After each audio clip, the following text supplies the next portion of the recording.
안녕하십니까. 최종인 원장입니다. 9장 전작입니다. 길고 길었던 전기 자기약도 마지막 장입니다. 조금만 더 힘내주시면 좋겠습니다. 9장 전작에는 이름에서 알 수 있듯이 전개 더하기 자개입니다. 그래서 2장에서 5장까지 배웠던 전개 부분과 6장에서 8장까지 배웠던 자개 부분을 합한 것인데, 우리가 전기 자기약을 학과에서 대학교에서 배우게 되면은 보통 전개 자개 부분이 절반이고요. 그 다음에 나머지가 이 전자계 부분입니다. 근데 이 전자계가 사용되는 부분이 예를 들어서 우리 라디오 방송 같은 거 있죠. 방송국에서 전파를 쏩니다. 그러면 멀리 있는 곳에서 그 전파를 받아서 증폭을 시켜요. 그리고 나서 라디오를 청취를 할 수가 있습니다. 이런 곳에 사용이 되는데, 실제 시험에서는 우리가 이 전자계 부분이 나오는 것이 한정되어 있기 때문에 실제 학과에서 배우는 것과는 매우 다릅니다. 그리고 시험에 자주 나오는 공식 부분만 좀 정리를 해주시면 되기 때문에, 원래는 매우 어려운 부분이 맞지만 시험을 위해서 시험 준비를 하는 데 있어서는 크게 어려운 부분이 아니라고 말씀드립니다. 네, 그래서 전자계 한번 시작을 해보도록 하겠습니다. 먼저 변이전류의 개념을 우리가 5장에서 했었는데 다시 한번 보도록 할게요. 전도전류에서 전도전류 밀도 IC는 Ke였습니다. IC는 Ke. 그 다음에 변이전류 밀도 ID는 라운드 T분의 라운드 D고, 이것은 라운드 T분의 엡실론 라운드 E였죠. 이렇게 됐습니다. 이 변이전류 개념을 맥스웰이라는 사람이 만든 거예요. 이 전도전류는 전선에 흐르는 전류, 즉 이 전류는 도체에 일반적으로 흐르는 전류를 얘기하고, 이 변이전류는 우리가 유전체에 흐르는 전류로서 이것은 맥스웰이라는 사람이 이 변이전류의 개념에 대해서 얘기를 한 거예요. 근데 이것을 우리가 5장에서 얘기를 했었습니다. 이까지 얘기를 했었는데 좀 더 나가볼게요. 보세요. 전도전류와 변이전류 밀도 둘 다 전개가 들어가죠. 그래서 예를 들어서 전개를 정연파 전개를 가합니다. 즉 E는 EM에 사인 오메가 T의 전개를 가했어요. 그러면 전도전류 밀도 IC는 KE니까요. K 얼마?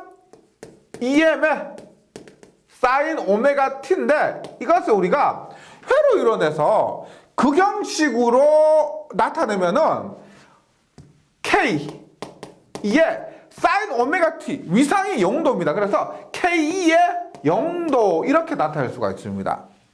그 다음에 변이전류 밀도는 어떻게? 엡실론의 라운드 T분의 라운드 E. E는 EM의 사인 오메가 T가 되죠. 그러면 미분하면 어떻게 되느냐? 오메가 엡실론 EM의 코사인 오메가 T. 사인 오메가 T 미분하면 코사인 오메가 T가 되고요. 그 다음에 코사인은 사인보다 위상이 90도 빠르게 됩니다. 따라서 오메가 엡실론 E에 사인으로 나타내면 오메가 T 플러스 90이 돼요. 이런 부분은 회로 이뤄내서 배우게 되는데, 이렇게 표현되는 것이라고, 지금 이 과정을 모두 이해하실 필요는 없으니까요. 이렇게 표현되는 것만 이해해 주시고, 이렇게 되었을 때 극형식으로 나타내면 오메가 엡실론 E에 얼마? 위상이 90도가 됩니다. 90도. 그래서 다시 봅니다. 전도전류 밀도는 K2에 0도가 돼요. 0도. 변이전류 밀도 ID는 오메가 엡실론 E에 90도가 돼요. 이것을 우리가 벡터로 그림을 그려보면 보세요.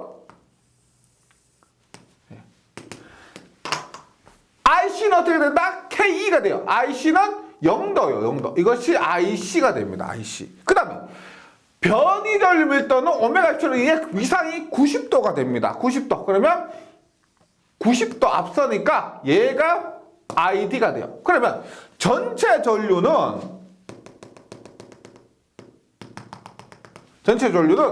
뭐가 된다? 이것이 전체 전류는 IC 플러스 ID가 되는 거예요. 그리고 이때 각도, 이 각도를 우리가 델타라고 합니다. 교재에서 델타라고 했죠? IC와 ID가 이루는 요 각도를 델타라고 해요. 델타. 그리고 이 델타에 의한 탄젠트 델타를 우리 뭐라고 하냐면 유전체 손실각 혹은 유전 손실 정점이라고 합니다. 예. 뭐냐? 얘가 의미하는 게 뭐냐면 보세요. 델타가 만약에 크다라고 하면은 이 델타 크면은 이렇게 되죠. 얘가 이렇게 됩니다. 그러면 전도 전류가 변이 전류보다 더 크다는 얘기죠. 그럼 이것은 도체에 가깝다는 얘기고 델타가 크다는 것은 델타가 작다는 것은 뭐다? ID가 IC보다 더 크다는 얘기죠. 그래서 델타 이 각도가 작다는 것은 우리가 유전체에 더 가깝다는 거예요. 그리고 탄젠트 델타 이렇게 탄젠트에다가 델타 값 취한 이것을 우리가 이거 봐요. ID와 IC가 같으면 얼마예요? 45도죠. 탄젠트 45도는 1입니다. 이 값을 우리가 유전체 손실각 혹은 유전 손실 정점이라고 하는데 우리가 케이블 있죠. 케이블에는 도체와 유전체로 둘러싸여 있습니다. 그래서 케이블에서 유전체 손실각 측정, 즉 이 탄젠트 델타를 측정합니다. 네, 그런 의미에서 이 탄젠트 델타가 중요하고요. 그리고 이 각도가 의미하는 것은 도체와 유전체를 결정해 주는 그런 값이라고 보시면 됩니다. 근데 일반적으로 우리가 전도 전류 밀도가 굉장히 큽니다. 변이 전류 밀도보다. 그래서 일반적으로 우리가 도선 있죠. 도선에 이 값을 측정하게 되면은 이 세타가 거의 델타가 거의 90도에 가까워요. 일반적으로 도선 같은 경우는 거의가 다 도체니까 예, 그런 식으로 측정이 된다는 것. 그럼 탄젠트 델타를 그 값을 한번 구해보면은 탄젠트에서 어떻게 해요? 탄젠트에서 이게 수직이니까요. 이게 세타일 때 얘분의 얘죠. 얼마? ID분의 IC가 됩니다. 그러면 ID는 위상 빼고요. ID는 오메가 엡실론 E가 되고 IC는 K가 되니까 얼마? 오메가 엡실론 분의 K. 탄젠트 델타는 오메가 엡실론 분의 K 이렇게 나오고요. 오메가는 뭐요? 각속도입니다. 각속도. 오메가는 2파F. 2파F 엡실론 분의 K 값으로 나타낼 수가 있습니다. 즉, 탄젠트 델타, 유전체 손실각 혹은 유전 손실 정점을 구할 때 2파F 엡실론 분의 K 값을 통해서 이 탄젠트 델타를 구할 수가 있다는 거예요. 네. 그 다음에, 임계 주파수. 그래서 우리가 FC라고 하는데 임계는 다른 말로 한계 혹은 경계를 얘기합니다. 경계. 여기에서는 델타가 45도일 때 쭉 보세요. 이 각도가 45도면 여기에서 조금만 각도가 작아지면은 뭐다? 유전체 쪽에 가깝고 여기서 델타가 좀 더 커지면은 도체 쪽에 가깝다는 겁니다. 도체. 그래서 이것이 경계, 즉 45도일 때 유전체도 아니고 도체도 아니고 그 경계일 때의 주파수를 얘기합니다. 따라서 FC는 언제냐? 경계일 때, 즉 IC와 ID가 같을 때를 얘기합니다.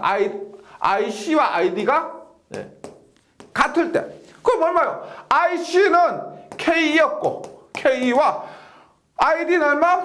오메가 엡실론 E가 같을 때의 주파수는 어떻게 될까요? 같을 때 오메가의 주파수가 들어가 있죠. 따라서 얼마? 오메가는 2파이 FC의 엡실론 E가 됩니다. 그러면 그때의 주파수 K와 오메가 엡실론 E가 같을 때 FC는 얼마? 2파이 엡실론 E분의 K가 되죠. K가 됩니다. 그때 주파수 어떻게? 약분이 되니까 2파이 엡실론분의 K가 된다. 2파이 엡실론분의 K가 된다. 그러니까 이것을 우리가 앞에서 했던 탄젠트 델타 값으로 한번 나타내 볼게요. 보세요. 탄젠트 델타는 뭐라 그랬어요? 2파이 F 엡실론분의 K라고 했죠. 그러면 FC 값, 즉 2파이 엡실론분의 K 곱하기 F분의 1입니다. 맞죠? 그럼 얘가 얼마? 얘가 FC죠. FC. 따라서 탄젠트 델타를 다시 얼마? F분의 FC의 값으로도 구할 수가 있다는 겁니다. 즉 앞에서 했지만 탄젠트 델타는 IC분의 ID는 우리가 2파이 F 엡실론분의 K로도 구했고요. 혹은 F분의 FC, 즉 주파수분의 임계 주파수의 값으로도 구할 수가 있다는 겁니다. 이렇게 해서 우리가 변이전류와 전도전류에 대해서 간단하게 도체와 유전체 개념에서 정리를 했고요. 시험에 나오는 부분만 좀 정리를 해주시면 되겠습니다. 잘 나오는 것이 탄젠트 델타고요. 그 다음에 임계 주파수 이런 부분입니다. 계속해서 맥스웰의 전자 방정식입니다. 이게 전기 작약을 총 정리한 거예요. 볼게요.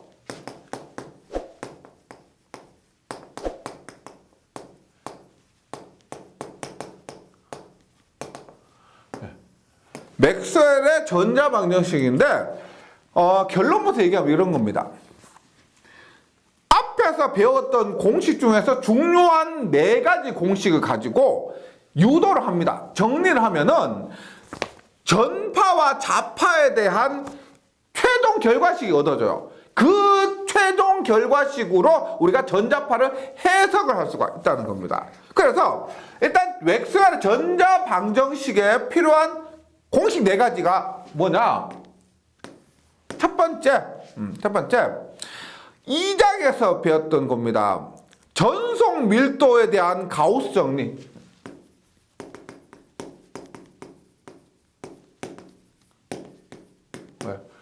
가우스 뭐냐?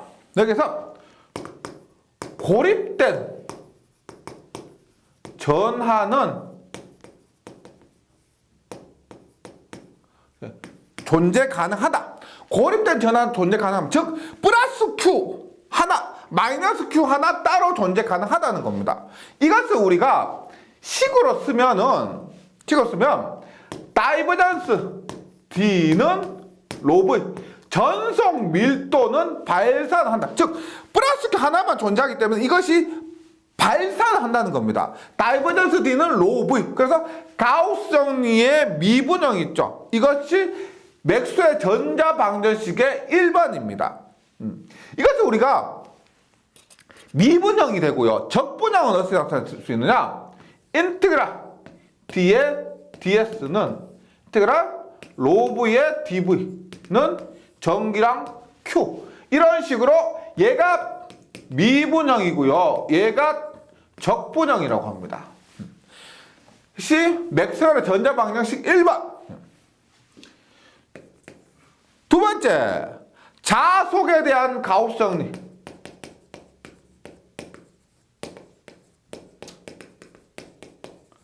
정리라고 해서 얘는 뭐냐? 고립된 자하는 존재할 수 없다. 우리가 N극만 따로 존재 못하죠.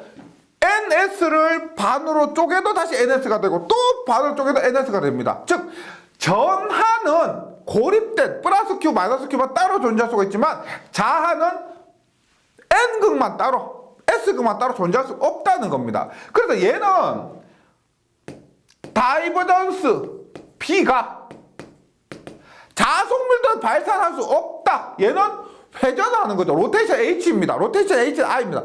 그래서 자속은 발산할 수 없다. 이것이 가장 큰 차이죠. 전속 밀도는 발산할 수가 있습니다. 근데 자속 밀도 다이버전스 B는 발산할 수가 없습니다. 얘는 회전하는 거죠. 그래서 얘를 우리가 미분식이고요. 적분식으로 B, ds는 0입니다. 예. 우리가 dds, 전속 밀도의 면적분은 전기량, 혹은 최적전압 밀도의 최적적분은 전기량인데, 자속 밀도의 면적분 하면 이 값은 0이 된다. 예. 이것이 미분형이고, 이것이 적분형이에요. 예. 이게 뭐냐면, 전개에서의 기본 개념이고, 자개에서의 기본 개념이 돼요. 세 번째, 어떤 공식이냐? 8장에서 해줬습니다.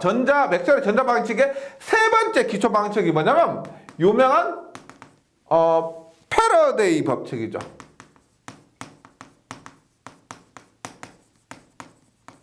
패러데이 렌즈의 전자 유도 법칙에서 렌즈의 법칙 방향은 생략하고요. 패러데이 법칙 뭐다? 로테이션 E는 마이너스 라운드 T분의 라운드 B에서 이것이 우리가 패러데이의 법칙입니다. 이것이 미분형이죠.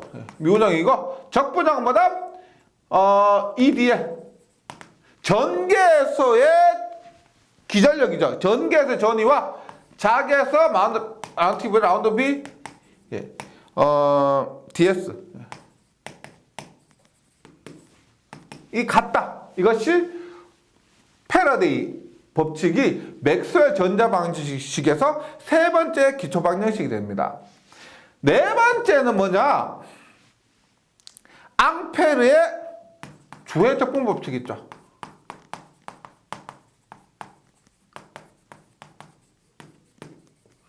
앙페르의 주의 적분 법칙.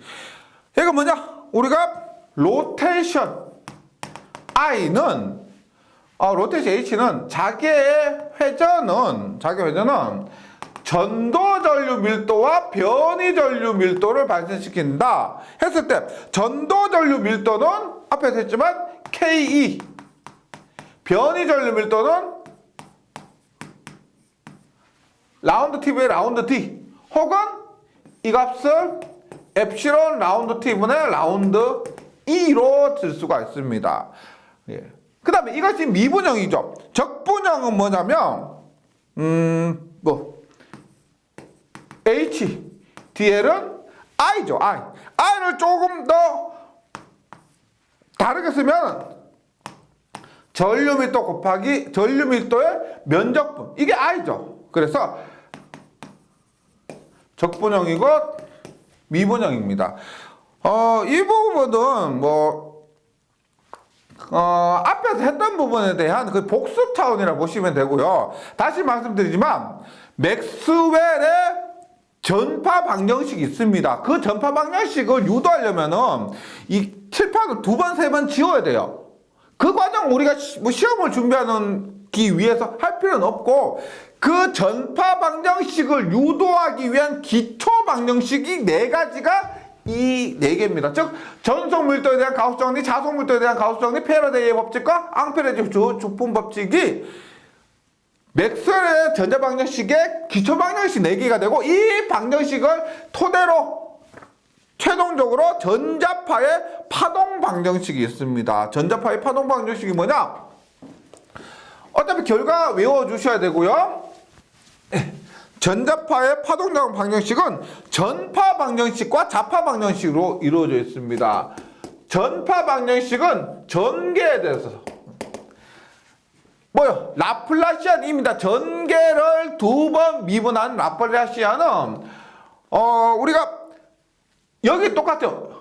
뮤 엡실론 똑같아요. 라운드 T 자승분의 라운드 자승의 E. 자파 방정식 H는 뮤 엡실론 똑같고요. 라운드 T 자승분의 라운드 자승의 H가 됩니다. 그래서 전자파의 파동 방정식인 전파 방정식과 이런 자파 방정식이 최종적으로 나오게 되는 거예요. 네. 이 과정은 생략하고 이 결과만 기억을 해주시기 바라겠습니다. 그러면 이 결과를 가지고 전자계의 해석을 합니다. 이 결과가 의미하는 게 뭔지 모르겠죠? 근데 이 결과를 가지고 해석을 한 결과를 기억하시면 돼요. 이 식으로 전자파를 해석하면은 이런 결과가 나온다라고 해서 다음 페이지에 시험에 나온 중요한 내용들을 수록해 놓은 것이기 때문에 이 내용들만 정리해 주셔도 시험 치는 데는 지장이 없습니다. 예. 먼저 전자파가 뭐냐? 전자파, 전개와 자개겠죠. 즉 전개와 자개가 연속적으로 맞물려서 공간에 방사되는 파, 전개, 자개가 합쳐서 전자파가 되는 겁니다. 이것들이 합쳐서 전자파라고 하는 거죠. 그래서 수평편파와 수직편파가 있는데 전개 기준입니다. 전개 기준. 수평편파는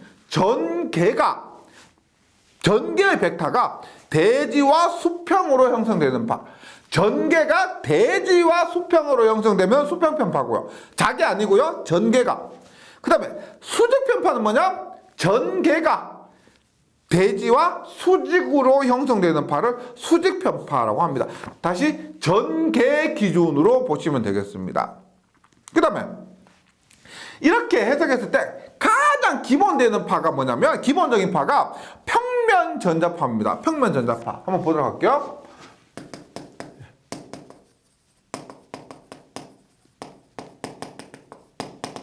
평면 전자파가 뭐냐면 전개와 자개가 이렇게 있을 때 보세요. 이것을 우리가 X축이라 하고요. 이걸 Y축으로 할게요. 이걸 Z축으로 합니다. 반드시 뭐 X, Y, Z가 정해진 건 아니에요. Z축이라 합니다. 그럼 보세요. 기억하셔야 될 것이 평면 전자파는 전개는 X 성분을 가집니다.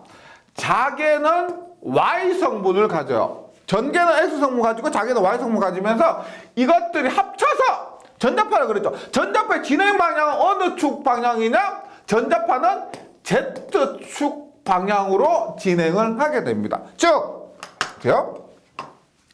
전개가 X, 이렇게 X를 기준으로 이렇게 진행 방향은 Z축 방향입니다. 그 다음에 자개가 Y축 방향, Y축 기준으로 이렇게 해서 합쳐서 전개 자개가 이렇게 합쳐서 진행 방향이 Z축으로 나가는 가장 기본되는 파가 이 평면 전자파가 됩니다. 네, 이런 파를 얘기해요. 다른 복잡한 파, 전자파 종류가 여러 가지가 있는데 그 중에서 가장 기본이 되는 파, 평면 전자파는 전개 X 성분, 자개 Y 성분을 가지면서 진행 방향이 Z축 방향이다. 이거 기억해 주시면 되겠습니다. 그래서 교재를 보면 평면 전자파는 균일한 매진 내에서 전개 E와 자개 H가 진행 방향의 수직인 전자파입니다. 진행 방향은 Z축이죠. 진행 방향은 Z축입니다. 전개는 X축이니까 X와 Z는 수직. 자개 Y입니다. 자개 Y가 진행 방향 Z도 수직이죠. 그래서 진행 방향의 수직인 파. 여기서 전개와 자개는 서로 수직이죠. 전개는 X, 자개는 Y. X와 Y니까 수직이 맞습니다. 위상은 동위상. 잘 보세요. 예. 위상이 동위상입니다. 여기서 시작하고 여기서 끝나고 여기서 시작하고 여기서 끝나고 여기서 시작하고 이렇게 위상이 동위상이다. 보시면 위상이 동일하죠. 예. 그 다음에 전개는 E의 X 성분만 존재하고 자개는 H의 Y 성분만 존재하면서 진행 방향은 Z축 방향이 된다. 가장 기본적인 평면 전자파고요. 우리가 당연히 뭐 시험에서 다른 것들을 언급할 필요가 없고 복잡한 것이 나올 수도 없습니다. 이 평면 전자파에 대해서 기억을 해주시면 되고요. 그 다음에 횡전자파라고 있습니다. 횡전자파는 TEM파라고 해요. TEM파. 그래서 전자파 진행 방향에 대해서 수직인 평면상에서 모두 횡방향 성분을 만을 갖고 진동하는 것을 횡전자파 TM파라고 얘기하고요. 그다음 근접작용은 이런 전자파가 영향을 미친다 이런 의미에서 근접작용을 합니다. 전자파에서 전기가 자기가 서로 동반되어 매질을 통해 파동을 일으키며 전달되고 어떤 일정한 속도로 진행하며 진행할 때 그것이 다시 다음 점에 영향을 미치는 현상이라고 해서 근접작용이라고 합니다. 네. 그러면 전자파에 대해서 조금 더 보시면 공부를 해보도록 하면은 일단 중요한 것이 전자파의 속도가 있습니다. 속도를 구하는 공식은 있는데 결과만 기억해 주셔도 돼요. 보세요. 속도는 어떻게 나오느냐? 엡실론 뮤분의 1입니다. 전자파 진행 속도. 만약에 공기 중이다. 공기 중이면 어떻게 돼요? 루트에 엡실론 제로 뮤 제로분의 1이죠. 1입니다. 그러면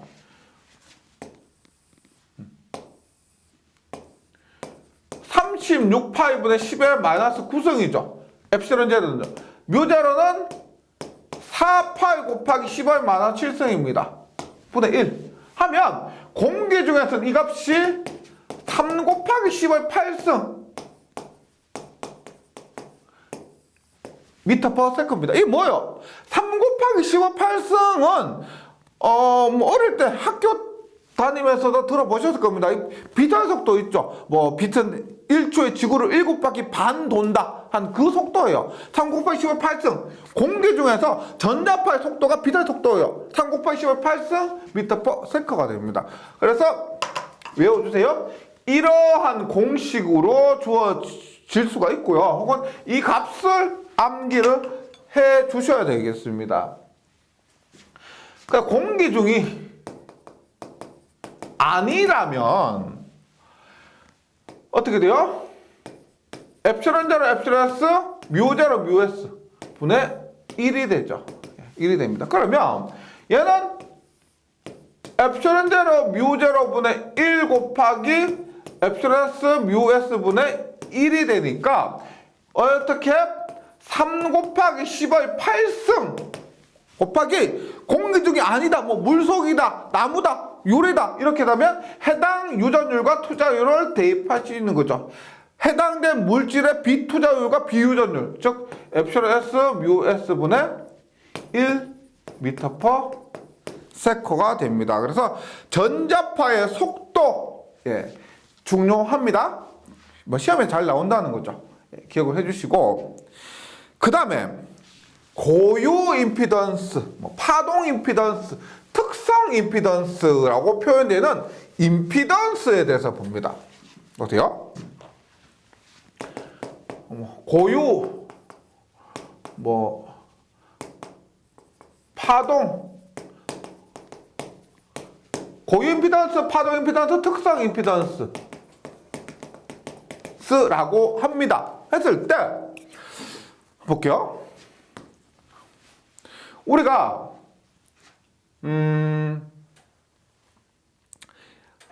이렇게 한번 볼게요. H분의 2를 한번 해봅니다. H분의 2. H분의 2.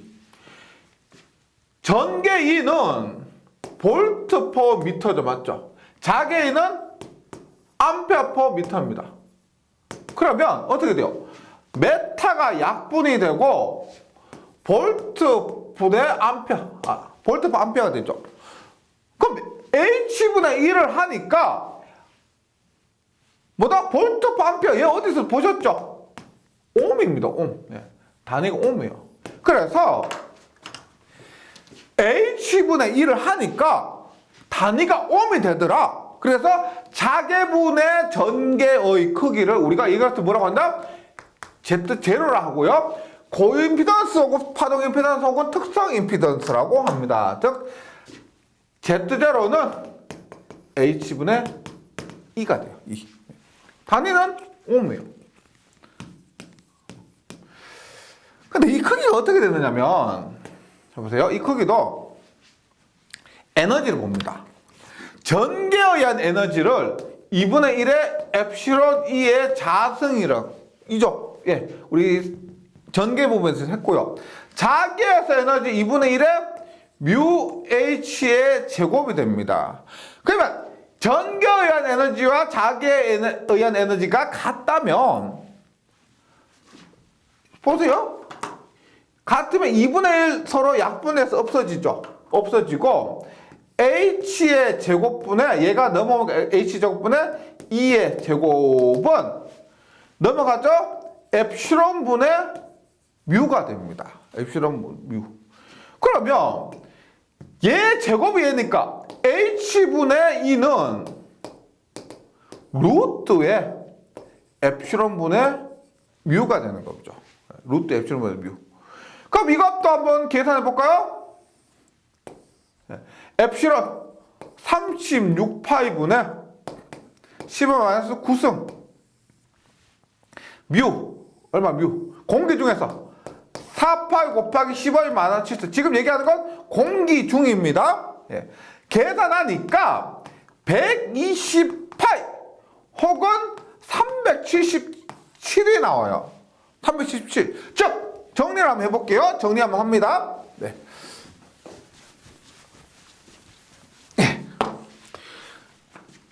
특성 임피던스, 고유 임피던스, 파동 임피던스 Z0는 H분의 2면서 얘가 공기 중에서는 120, 이렇게 공기 중에서 엡실론 제로분의 뮤 제로의 값을 가지면서 120파이 혹은 377이 됩니다. 공기 중이 아니라면 어떻게 될까요? 공기 중이 아니라면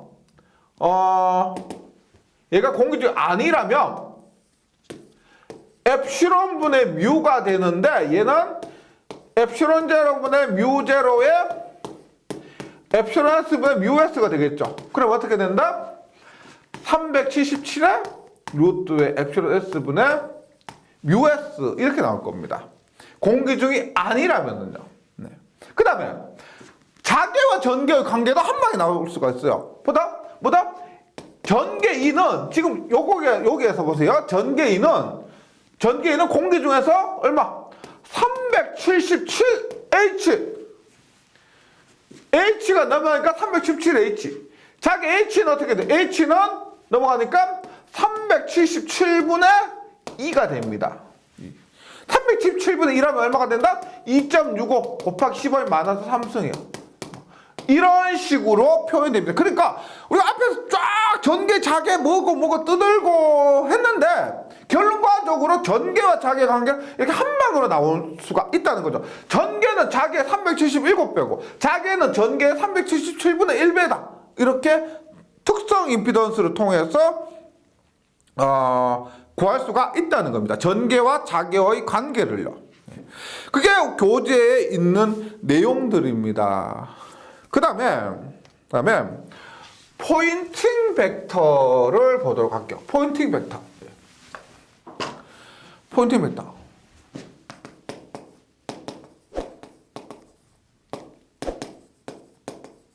포인팅 벡터는 말 그대로 어느 지점에서의 값입니다. 어느 지점에서의 값인데 보세요.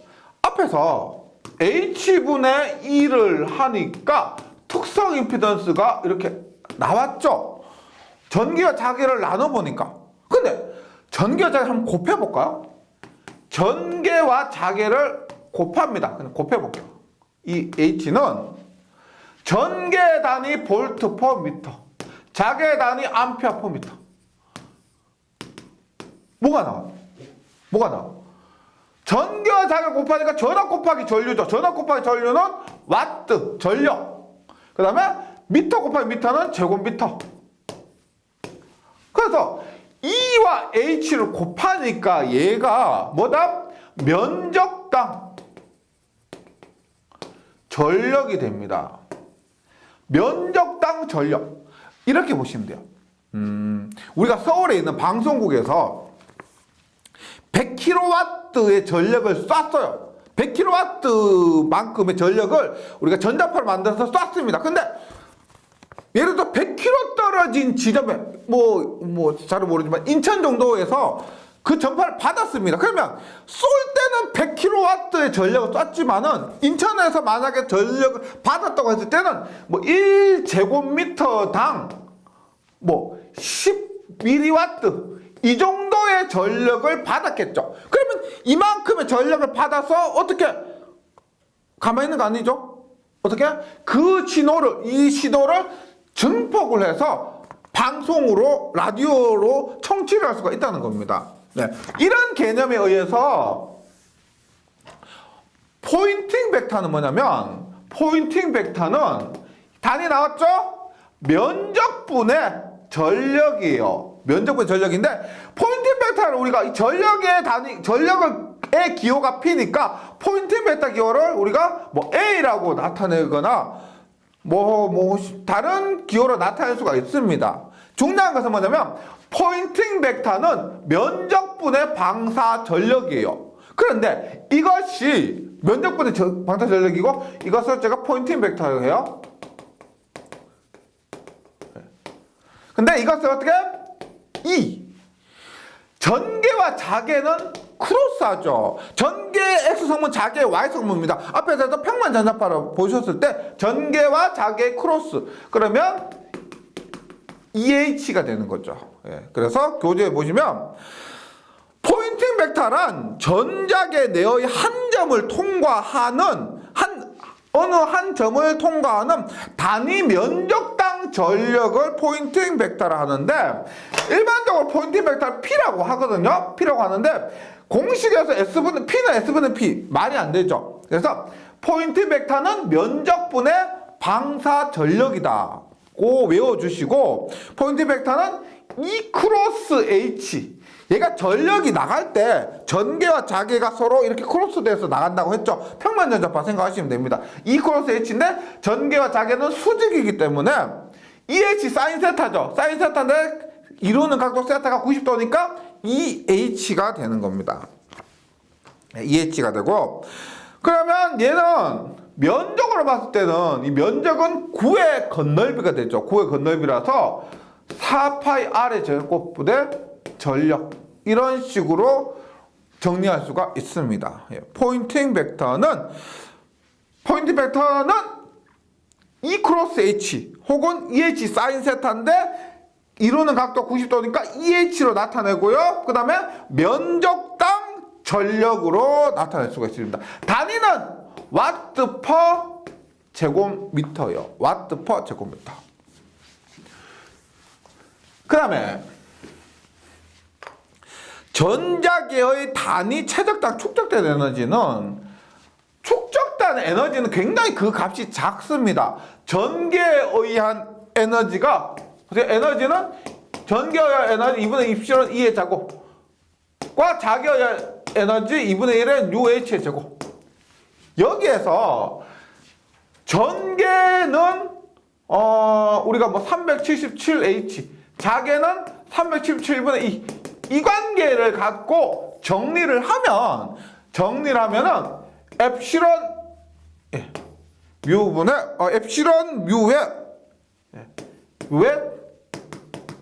EH, 이런 관계가 나오게 됩니다. 그래서 깊이 주실 필요는 없고요. 축적된 에너지는 루트의 엡실론 뮤 EH입니다. 그리고 축적된 에너지이기 때문에 단위는 줄 퍼 세제곱미터입니다.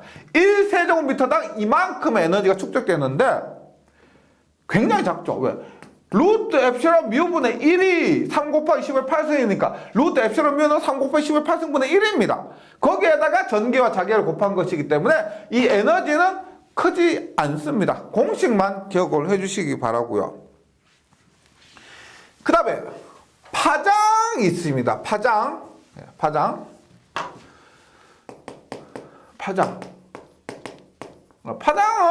한 번씩 들어보셨을 겁니다. 보세요. 속도는 시간분의 거리. 그래서 속도 곱하기 시간을 하면 어떻게 돼요? 속도가 시간분의 거리인데 여기에 시간을 곱하면 거리가 나오죠. 거리. 이 거리가 파장입니다. 즉 파장을 우리가 람다라고 해요. 람다는 뭐다? 람다는 속도 곱하기 시간. 시간 t인데 이 t가 이 파장이 우리가 그 해석을 하면은 한 주기 동안에 이동한 거리예요. 한 주기 동안. 즉 한 주기라는 것은 우리가 이렇게 해요. 이게 한 주기입니다. 한 번 반복하는 이 시간을 우리가 한 주기라고 하는데 회로 이론 시간에 좀 더 꼼꼼히 배우게 돼요. 그랬을 때 파장은 한 주기 동안에 이동한 거리이기 때문에 속도 곱하기 시간에서 이 시간에는 뭐다? 주기가 들어갑니다. 주기의 시간. 속도 곱하기 주기의 시간. 그런데 주기는 주파수분의 1이에요. 주기와 주파수는 반비례합니다. 그래서 얘는 F분의 V, 즉 F분의 V의 관계가 성립을 하게 됩니다. F분의 V. 그럼 앞에서 우리 전자파에서 속도는 뭐였어요? 전자파의 속도는 뭐다?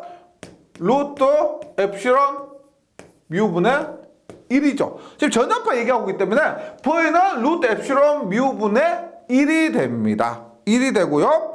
여기에서 분모 분자에 2파이를 곱혀. 2파이. 그럼 어떻게 된다? 파장은 2파이 F의 에피론 뮤분의 2파이가 되죠. 2파이. 2파이 F! 앞에서 많이 했는데 2파이 F는 각속도 오메가가 됩니다. 오메가 루트 에피론 뮤분의 2파인데 우리가 여기에서 오메가 에피론 뮤, 오메가 루트 에피론 뮤 이 값을 베타라고 합니다. 베타. 보다 위상정수라고. 위상정수. 그래서 최종적으로 베타분의 2파이 이렇게 나타낼 수가 있는데 우리가 보세요. 파장을 한 주기 동안 이동한 거리입니다.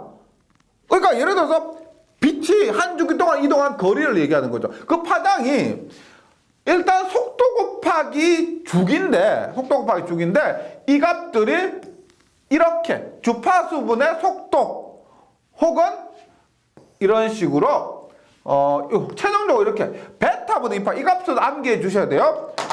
전파 속도분의 2파의 공식으로 나올 수가 있다는 겁니다. 네.